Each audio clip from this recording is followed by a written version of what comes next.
नाथ भगवान की जय। देवादिदेव 1008 श्री नेमिनाथ भगवान की जय।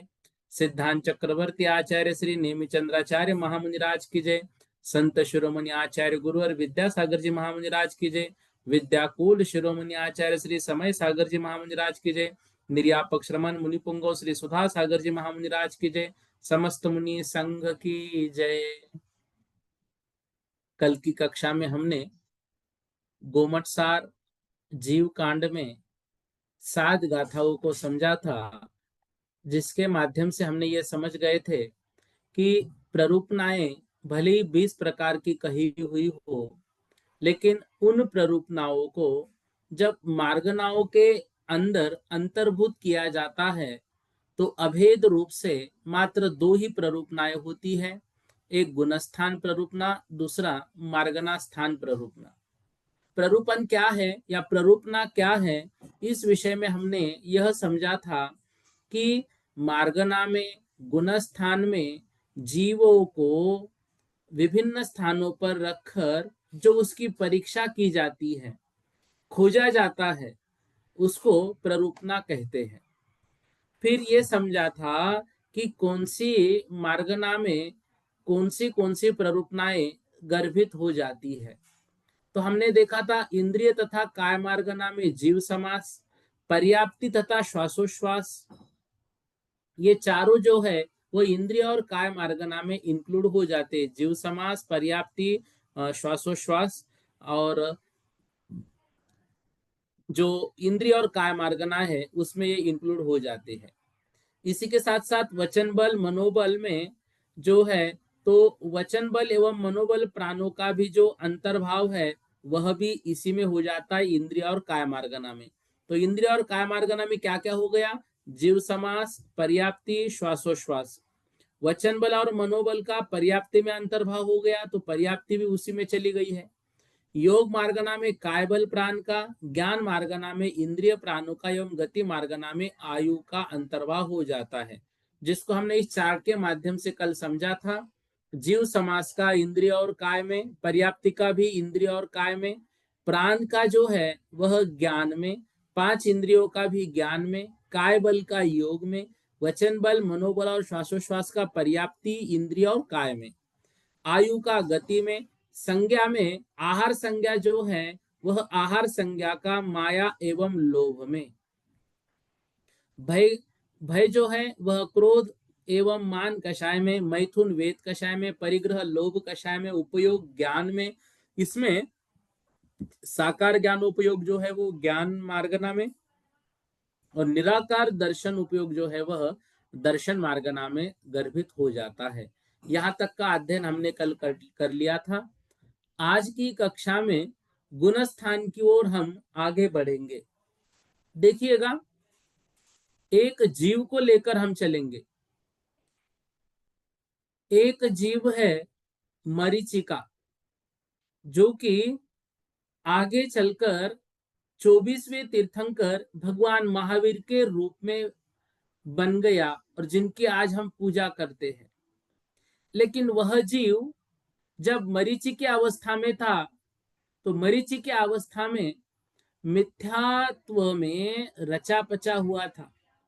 मिथ्या दर्शन एवं मिथ्या दर्शन पर चलने वालों के लिए जैसे वह हेतु बन गया था। वह जो मरीचि है, उस मरीचि की अवस्था क्या थी? वह मरीचि प्रथम गुणस्थान में था।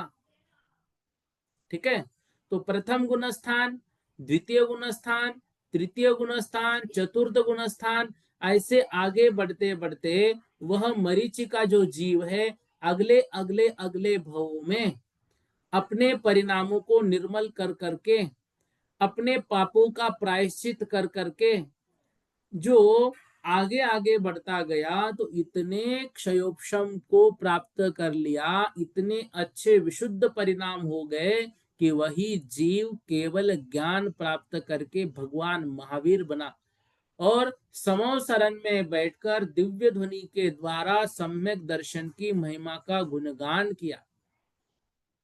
इतना ही नहीं, कितने सारे जीवों को उनके उपदेश से मोक्ष हुआ। आज हम जिनके शासन में जी रहे हैं वे भी वर्तमान शासन नायक वर्धमान महावीर स्वामी ही है। बताइए, वह जीव जब पहले गुण स्थान में था तब क्या परिणाम थे, वही जीव जब 13वें 14वें गुण स्थान में था तो कितने विशुद्ध परिणाम उनके हो गए होंगे। वही जीव जब 14वें गुण स्थान के अंत में इस पूर्ण मध्य लोक को छोड़कर ऊर्ध्वलोक में भी, ऊर्ध्वलोक के भी अग्र भाग में जब सिद्ध बन के स्थित हो गया तो उनके परिणामों की विशुद्धि क्या रही होगी। तो मरीचि से लेकर भगवान महावीर तक वह जो जीव आगे बढ़ा, वह जीव गुणस्थानों के माध्यम से कहां कहां पर था, इसका अध्ययन हम गुणस्थान के माध्यम से करेंगे। तो फिर वे गुणस्थान क्या है, उन गुणस्थानों के विषय में तो हमने बहुत कुछ सुना है, उन गुणस्थानों के विषय में तो हम बहुत सारी बातें जानते भी हैं। फिर भी आगम ने उन गुणस्थानों का उल्लेख किस प्रकार से किया है, वे गुणस्थान हम किस तरह से समझेंगे, इन सभी बातों को आज से हम प्रारंभ कर रहे हैं। आइए 8वीं गाथा हम पढ़ते हैं। 8वीं गाथा में गुणस्थान का लक्षण बताया हुआ है। ठीक है, सबके पास ग्रंथ है, सभी ने पेंसिल भी साथ में रखनी है। प्रश्न जो है हम कक्षा के अंत में रखेंगे, बीच में नहीं रखेंगे, ठीक है ना, इससे कक्षा डिस्टर्ब नहीं होती है। चलिएगा, पहले हम 8वें गाथा को समझते हैं। जे हिंदू लखी जनते,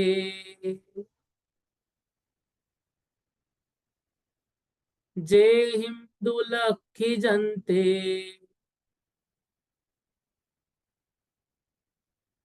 उदयादिषु संभवेहिं भावेहिं,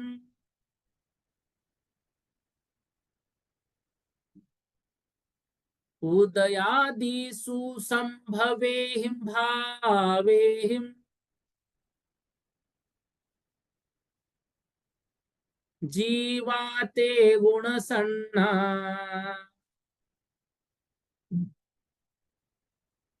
जीवाते गुणसन्ना,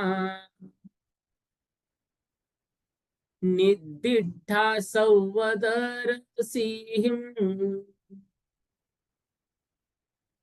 निदिष्ठा सौवदरसीहिं।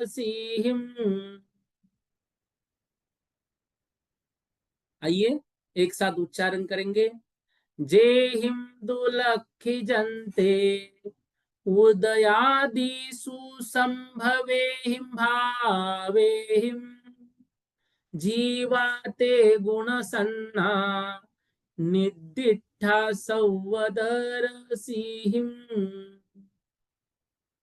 क्या कह रहे हैं, जे हिंदू लखी जनते, उदयादिषु संभवेहिं भावेहिं, जीवा ते गुणसन्ना, निदिष्ठा सौवदर्शिहिं। देखो, जे हिंदू जिसके माध्यम से, जे हिंदू जिसके माध्यम से, लखी जनते, लखी जनते मतलब लक्षित किया जाता है। किसको, दूसरी लाइन का पहला शब्द जीवों को, जीवा जीवों को, जिनके माध्यम से लक्षित किया जाता है जीवों को, जिनके माध्यम से लक्षित करना मतलब उन परिणामों से युक्त जीवों की खोज करना। तो जिनके माध्यम से सब कुछ होता है वह क्या है, उदयादिषु, उदय आदि होने पर, उदय आदि में लेंगे उदय आदि, तो उदय के साथ उपशम क्षय क्षयोपशम, तो उदय आदिसु, उदय आदि मतलब उपशम क्षय और क्षयोपशम। संभवेहिम भावेहिम, संभव होते हैं भाव, तो जिन परिणामों से जीव के उदय आदि भाव संभव होते हैं, वही भाव ते गुण सन्ना, ते ही गुण सन्ना मतलब गुणस्थान संज्ञा को प्राप्त होते हैं। निदिष्ठा निर्दिष्ट किया है किसने, सौवदर्शी हिम, जो सर्व को देख रहे हैं, ऐसे कौन, सर्वज्ञ भगवान। ठीक है। अब देखो, उदयादिशु, उदय आदि होने पर, अब किसका उदय होगा, तो कर्मों का। कर्म कौन से, दर्शन मोहनी आदि कर्म, तो दर्शन मोहनीय आदि कर्मों का उदय होने पर, उपशम होने पर, क्षय होने पर, क्षयोपशम होने पर जो भाव संभव होते हैं जीव के, वे भाव गुण सन्ना, गुणस्थान संज्ञा को प्राप्त होते हैं। ऐसा किसने कहा, यहां पर देखिए, पुनः अपने गुरु को याद कर रहे, अपने भगवान को याद कर रहे, जिन्होंने अपनी वाणी के माध्यम से हमको जो शास्त्र दिए, आगम दिया, जिनके समोसरण में दिव्य ध्वनि के माध्यम से हमें सब कुछ मिला, ऐसे सर्वज्ञ देव ने ही यह निर्दिष्ट किया है। ऐसा आचार्य नेमिचंद्र सिद्धांत चक्रवर्ती कह रहे हैं। क्या कह रहे हैं, ये मैं नहीं कह रहा हूं, ऐसा तो सर्वज्ञ देव ने कहा है। तो जो जीव लक्षित होता है गुणस्थान के, जिस उदय में, उपशम में, क्षय में या क्षोभशम में, वह उसी गुणस्थान वाला कहलाता है। और जीव के उस समय जो परिणाम कहलाते हैं, वे परिणाम गुणस्थान होते हैं। अब मोहनीय आदि कर्मों के उदय से, उपशम से, क्षय और क्षयोपशम की अवस्था होने पर जीव के परिणामों की तारतम्य रूप अवस्था को, जीव के परिणामों की तारतम्य रूप अवस्था को क्या कहते हैं, कह रहे हैं उसी को गुणस्थान कहते हैं। क्या कहते हैं, गुणस्थान कहते हैं। मोहनी कर्म क्या है, मोहनी कर्म को दो जगह पर बांटा जाता है। देखो, गुणस्थान की बात जहां जहां पर आएगी, मोहनीय कर्म की बात वहां पर छिड़ेगी। मोहनीय कर्म वहां पर महत्वपूर्ण रहेगा, क्योंकि 1 से लेकर 12वें गुणस्थान तक मोहनीय कर्म का ही क्षय, उपशम, क्षयोपशम, उदय आदि लगाया जाएगा। अब मन में प्रश्न आएगा, मोहनीय कर्म की तो बात गाथा में की नहीं है, मोहनीय कर्म कहां से लिया। देखो, दूसरी ही गाथा में हमने ये पढ़ा था, गुणस्थान मोह और योग से संभव होते हैं, तो वहीं से हमने मोहनीय कर्म लिया। उदयादिशु से वहां पे हमने उदय, उपशम, क्षय और क्षयोपशम लिया। इस तरह से हमें समझना है। तो मोहनीय कर्म क्या है, इसके दो भेद है, दर्शन मोहनीय, चारित्र मोहनीय। दर्शन मोहनीय क्या करता है, जीव के श्रद्धा गुण के विपरीत परिणमन करता है। जो जीव का श्रद्धा गुण है, उसके विपरीत परिणमन में कोई निमित्त बनता है, तो वह है दर्शन मोहनीय कर्म।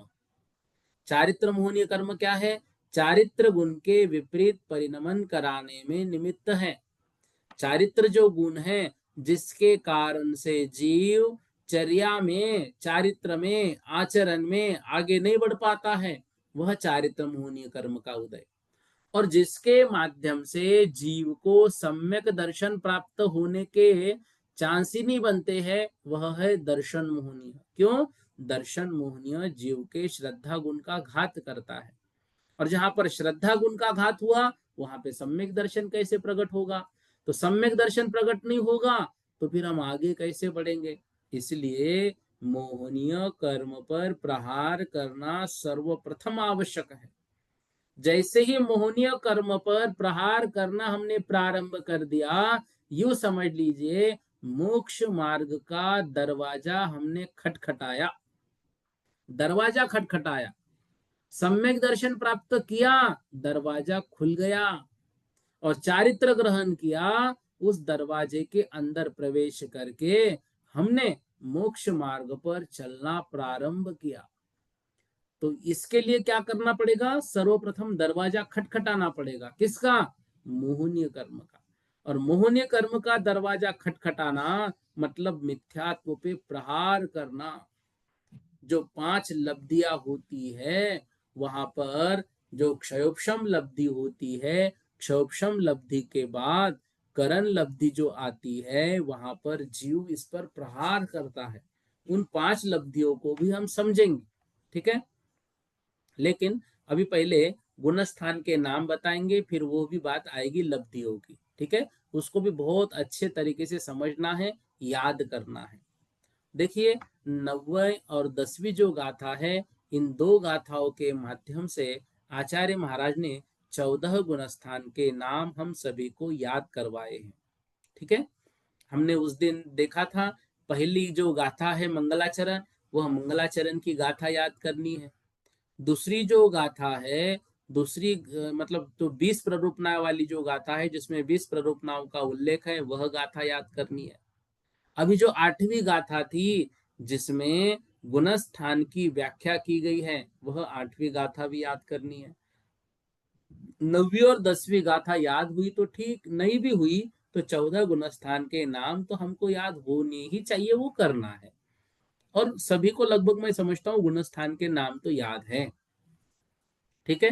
देखिए, अब हम गुणस्थान की ओर अग्रसर हो रहे हैं। उससे पूर्व जो गुणस्थान के नाम है, वह 9वीं और 10वीं गाथा के माध्यम से हम समझेंगे। उच्चारण कीजिए। मिच्छो शासन मिस्सो,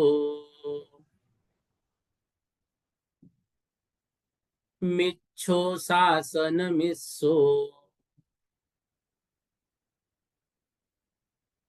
अविरद सम्मोय देश वीर दोय,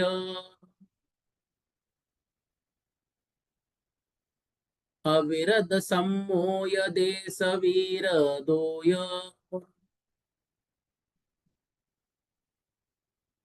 वीरदापमत्त इदरो, वीरदापमत्त इदरो, अपूवनियट्टि सुहमोय, अपूवनियट्टि सुहमोय,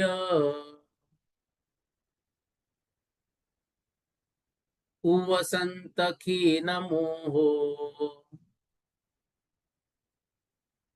उवसंत खीन मोहो, सजोग केवली जिनो अजोगिय, सजोग केवली जिनो अजोगिय, 14 जीव समासा, 14 जीव समासा, कमेन सिद्धाय नादौवा, कमेन सिद्धाय नादौवा। एक साथ बोलेंगे सभी लोग।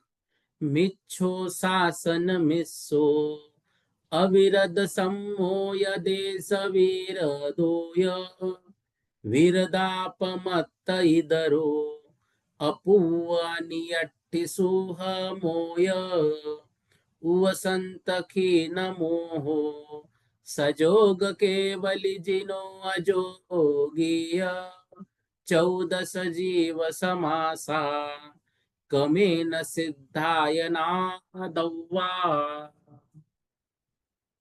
देखिए, मिच्छो मतलब मिथ्यात्व, शासन मतलब आसादन, ठीक है। मिच्छो मतलब मिथ्यात्व, पहला गुणस्थान। शासन मतलब आसादन, दूसरा गुणस्थान।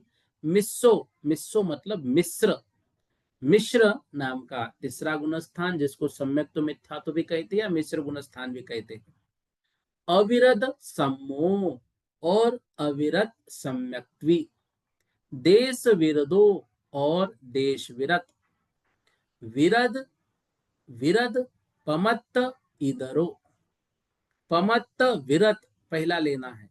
विरद पमत्त मतलब प्रमत्त विरत, छठवा गुणस्थान। इधरो मतलब इससे विपरीत, अप्रमत्त विरत, अप्रमत्त विरत मतलब अगला जो है वह सातवां गुणस्थान। अपूर्व, अपूर्व मतलब अपूर्व करण, आठवां गुणस्थान। अनियट्ठी, अनियट्ठी मतलब अनिवृत्ति, अनिवृत्तिकरण नौवा गुणस्थान। सुहमोय, और यह मतलब और, सुहमो अर्थात सूक्ष्म, सूक्ष्म सांपराय। उवसंत खीन मोहो, तो उवसंत मोहो, खीन मोहो, तो उवसंत मोह मतलब उपशांत मोह, खीन मोह मतलब क्षीण मोह। सजोग केवली जिनो और सयोगी केवली जिन, सजोग केवली जिनो और सयोग केवली जिन। अजोगीय और अयोग केवली। चौदस जीव समासा, चौदस मतलब ये 14 जीव समासा, जीव समास। अब देखो यहाँ पर जीव समास का अर्थ गुणस्थान है इस गाथा में। जीव समास से 14 जीव समास मत लेना, यहाँ पर गुणस्थान। 14 ये 14 जीव समास अर्थात गुणस्थान होते हैं। कमेन, कमेन क्रम से सिद्धाय नादवा, और क्रम से इसके बाद सिद्ध होता है, मतलब 14 गुणस्थान के बाद सिद्ध। सिद्ध भी एक गुणस्थान है, वो 15वां गुणस्थान हम समझ सकते हैं, उसको यूं कह सकते हैं। तो 14 गुणस्थान के बाद कोई पर्याय है तो वो है सिद्ध पर्याय।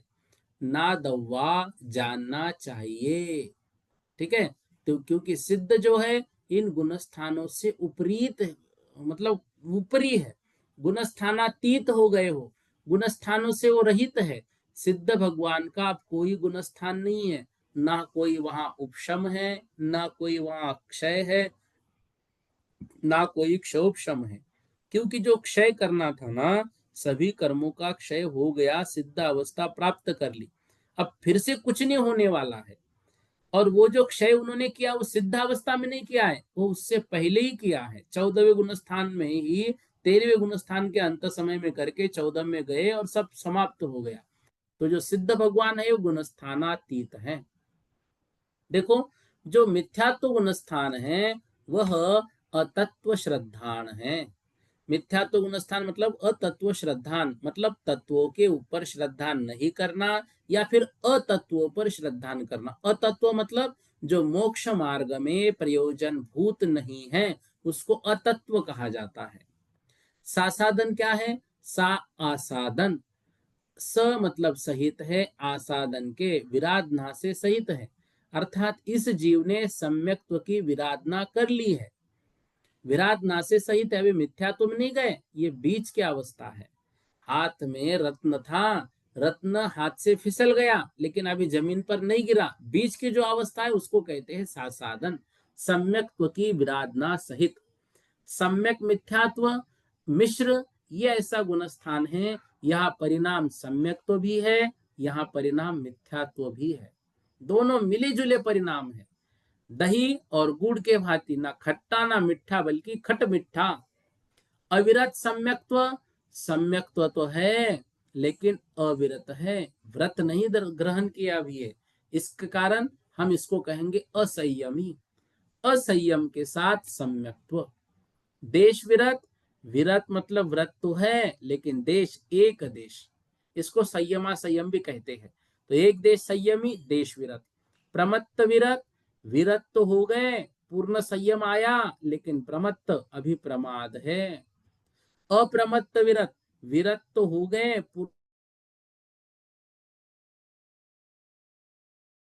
अपूर्वकरण, जिसके परिणाम अब अपूर्व अपूर्व होते चल रहे हैं। अनिवृत्तिकरण, जिनके परिणामों में अभी भेद नहीं है। अभी यदि नहीं समझ में आ रहे हैं ये, तो अभी सुन तो लो ये गुणस्थान। प्रत्येक गाथा में आचार्य महाराज जब बताएंगे तो प्रत्येक गाथा की विशेषता के साथ प्रत्येक गुणस्थान की विशेषताओं को भी हम समझेंगे। ठीक है ना। फिर अपूर्वकरण, जिसके अपूर्व अपूर्व परिणाम, मतलब अभी तक ऐसे परिणाम हुए ही नहीं, ऐसे परिणाम अपूर्वकरण। अनिवृत्तिकरण, ऐसे परिणाम जहां परिणामों में भेद ही नहीं कर सकते हैं, जो जो उस गुणस्थान में सबके परिणाम एक समान है। अनिवृत्तिकरण। सूक्ष्म सांप्राय, परिणाम तो उत्कृष्ट हो गए, थोड़ा सा सूक्ष्म लोभ अभी बचा हुआ है, सूक्ष्म सांप्राय। उपशांत मोह, जिसका मोह उपशांत हुआ।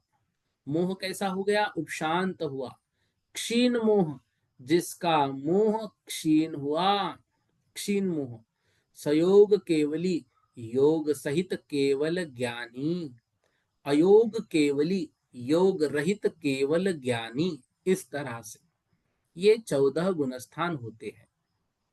इन 14 गुणस्थानों में कुछ शब्द आदि दीपक है, कुछ शब्द मध्य दीपक है, कुछ शब्द अंत्य दीपक है। आदि दीपक क्या है? आदि दीपक अर्थात यहां से लेकर आगे के सभी गुणस्थान में ये भाव पाया जाता है। जैसे अविरत सम्यक्त्व। अविरत सम्यक्त्व में जो सम्यक्त्व शब्द है वो आदि दीपक है, क्योंकि चौथे गुणस्थान से लेकर 14वें गुणस्थान या यूं कहूं सिद्ध बनने तक सम्यक्त्व बना रहता है। तो ये सम्यक्त्व शब्द आदि दीपक है। इसी गुणस्थान में जो अविरत शब्द है वो अंत्य दीपक है। क्यों? पहले से लेकर चौथे गुणस्थान तक जीव अविरति होता है, पांचवें गुणस्थान से विरति हो जाता है। तो अविरत शब्द अंत्य दीपक है, क्योंकि वो पहले से लेकर चौथे तक अविरति रहेगा। सम्यक तो शब्द आदि दीपक है, क्योंकि चौथे गुणस्थान से आगे अभी सिद्ध बनेंगे, क्योंकि चतुर्थ गुणस्थान से सभी जीव सम्यक ही कहलाते हैं। छठे में जो विरत शब्द है वो भी आदि दीपक है, क्योंकि छठे गुणस्थान से 14वें गुणस्थान तक के सभी जीव व्रति ही कहलाते हैं, विरति कहलाते हैं, पूर्ण संयम के धारी कहलाते हैं। सातवें में अप्रमत्त शब्द जो है वो आदि दीपक है। सातवें गुणस्थान से आगे 14वें गुणस्थान तक सभी जीव प्रमाद रहित होते हैं, तो ये आदि दीपक हुआ।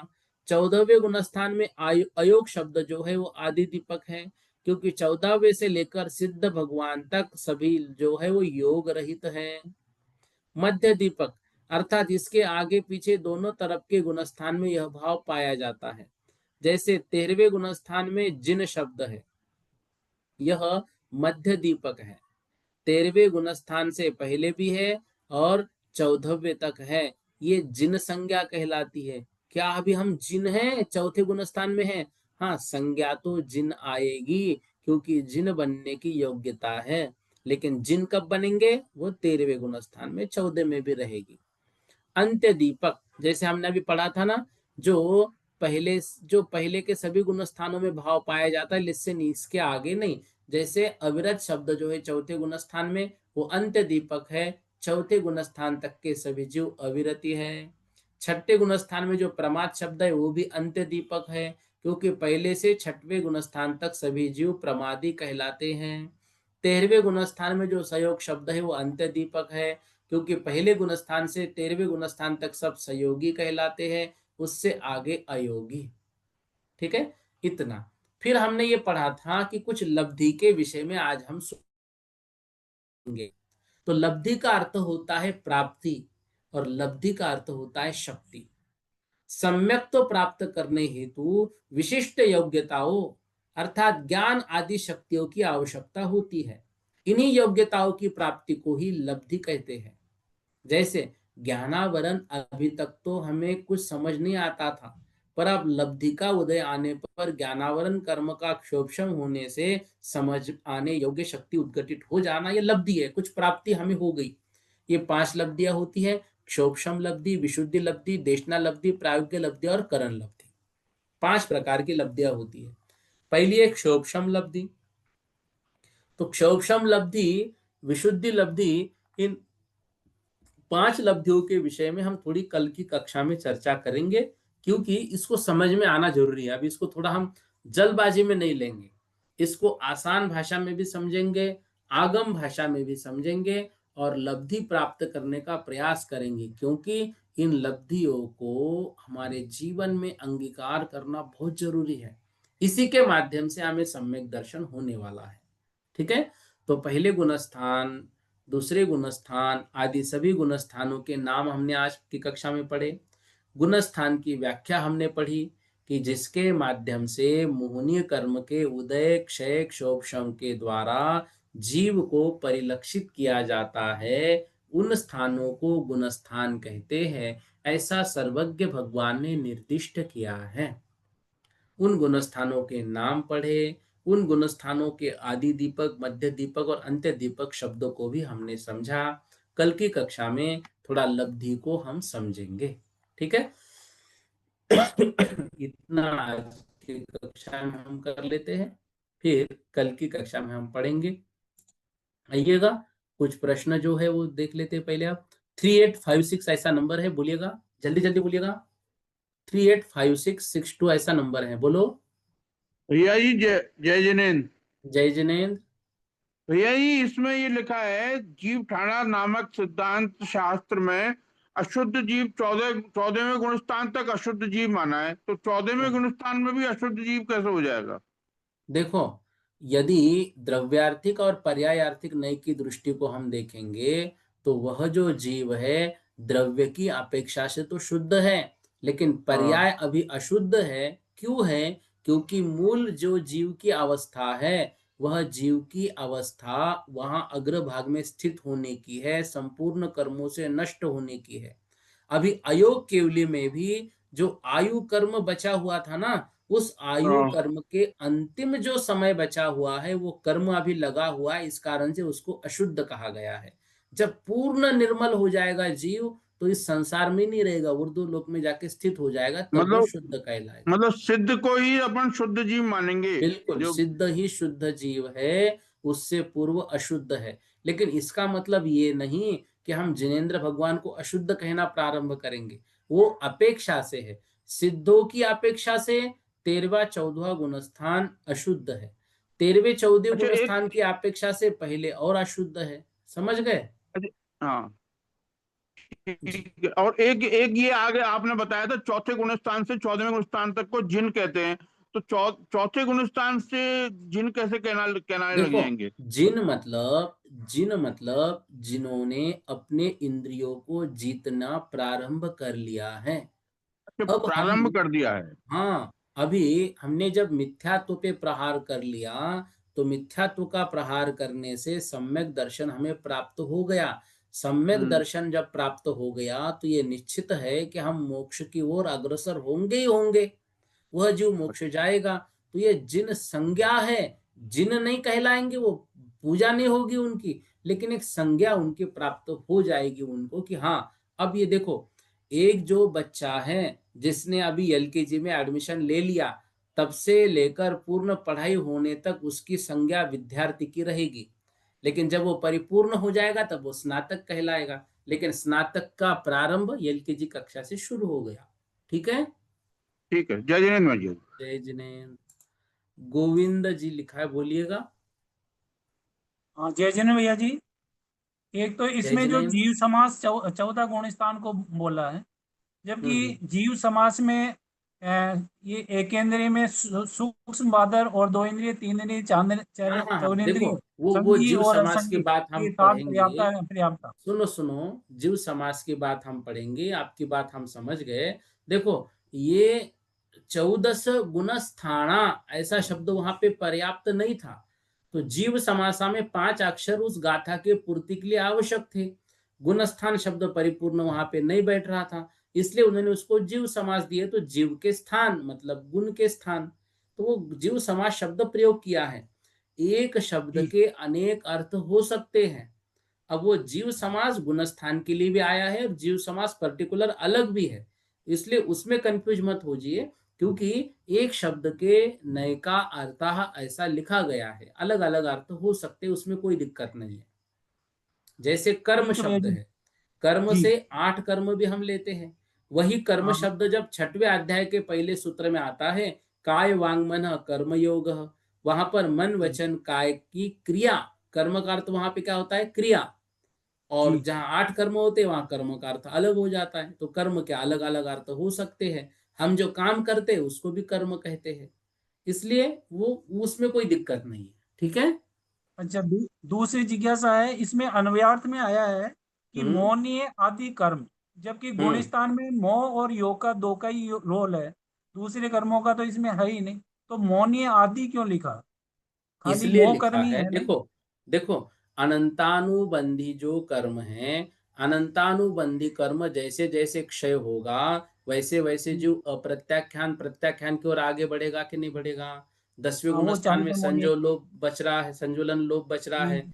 तो मोहनीय कर्म तो प्रमुखता से है, लेकिन वहां पे बाकी कर्म भी उसके साथ लगे हुए हैं। तो बाकी कर्म भी कहीं पर क्षय हो रहे, उपशम हो रहा है, दब रहे हैं, ये सब चलता रहेगा। आयु कर्म तो 14वें गुण स्थान तक साथ में है, इसलिए वो कर्म भी साथ में लेने ही पड़ेंगे हमको, उसको छोड़ना नहीं। प्रमुखता मोहनी कर्म की है, बाकी कर्म भी साथ में है। ठीक है भैया जी।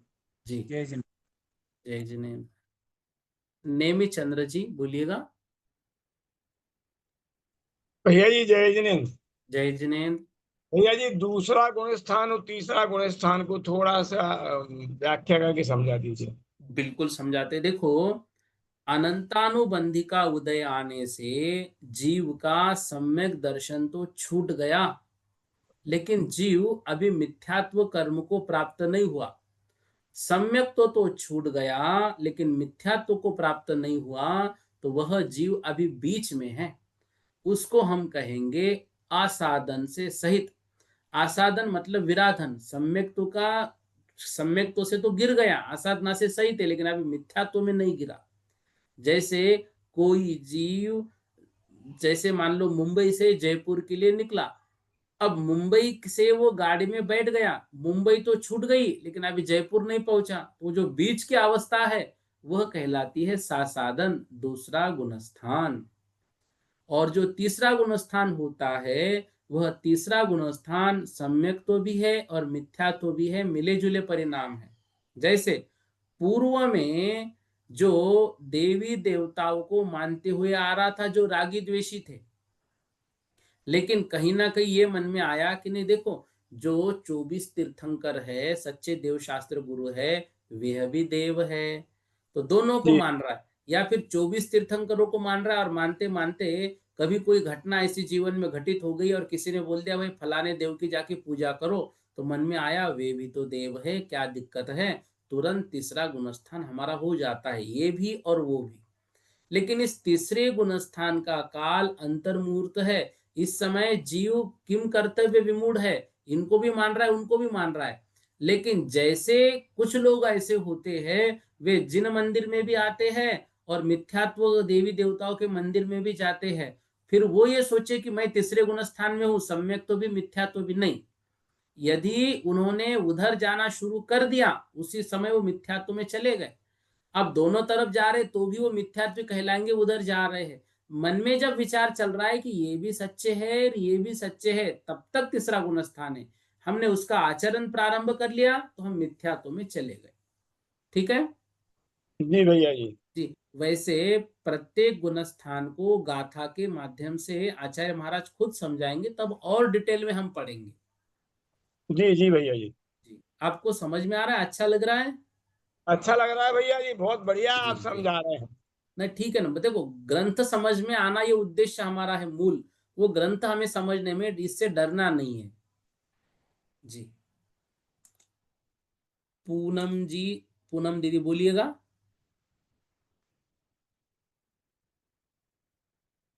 अनम्यूट कीजिए। जय जिनेन्द्र भैया जी। जय जिनेन्द्र। भैया जी ये बोल रहे थे कि गवर्नमेंट सार का सार काय में मिल जाएगा अपन को? सार क्यों पढ़ना है? तो क्या मतलब जो संक्षेप परिचय देना पड़ेगा जैसे, तो इसकी स्टार्टिंग नहीं नहीं है देखो, ये? जो सांगानेर से ग्रंथ आपको मिल रहा है ना, उसमें गाथाओं का अर्थ ही 4-4, 5-5 लाइन में दिया हुआ है। यूं समझो कि वो ग्रंथ ही सार है। वो ग्रंथ आप मंगा लीजिए सांगानेर से, तो उसमें संस्कृत वगैरह नहीं है, सीधा सीधा हिंदी हिंदी अर्थ दिया हुआ है। ठीक है, नहीं, वो तो बुला लिया सर। उसमें ही है, वही सार है, बाकी वो और तो क्या सार लेंगे, वो ठीक सर है का ना। परिचय जैसे आता ना स्टार्टिंग लिखने के लिए, सिद्धांत चक्रवर्ती का आएगा और उसका, तो कैसे लिखेंगे उसको? हाँ, वैसे फिर ये पीडीएफ में भेजूंगा ना आपको। ये जो पीडीएफ मैंने बनाई है ना, इस पे थोड़ा करेक्शन अभी चल रहा है, तो थोड़ा थोड़ा सा बचा है, ये बड़ा है पीडीएफ मतलब, तो ये मैं भेजूंगा। तो इसमें आचार्य नेमिचंद्र जी का परिचय भी है, गोमट सार का संक्षेप मतलब क्या स्वरूप है, क्या इसमें बताया हुआ है वो भी लिखा हुआ है। तो ये सब आपको ये पीडीएफ मिलेगी तो सब हो जाएगा क्लियर, ठीक है। तो वही तो चाहिए सर के वो हाँ, ये स्टार्टिंग। पीडीएफ मैं ग्रुप पर भेजूंगा, अभी 2-3 दिन और लगेंगे, इसमें थोड़ा करेक्शन का काम चल रहा है। तो इसमें आपको सब कुछ चीजें मिल जाएगी, सारे गाथाओं के चार्ट भी बने हुए, सब कुछ है। और ठीक है, ये पांचवी लब्धि कौन सी है भैया जी? क्या? पांचवी लब्धि कौन सी है? चार तो दिख रही करण है करण लब्धि है। पहली क्षोभशम, दूसरी विशुद्धि, तीसरी देशना, चौथी प्रायोग्य और पांचवी करण लब्धि। ठीक है भैया जी, थैंक यू ठीक है, भैया। ठीक। इतना आज हम कर लेते हैं, बाकी हम कल की कक्षा में पढ़ेंगे। 8 बजे अगली कक्षा प्रारंभ होती है। बोधि समाधि परिणाम विशुद्धि स्वात्मोपलब्धि शिव सौख्य सिद्धि चिंतामणिम चिंतित वस्तुधानिम त्वामंद्यमानस्य ममास्तु।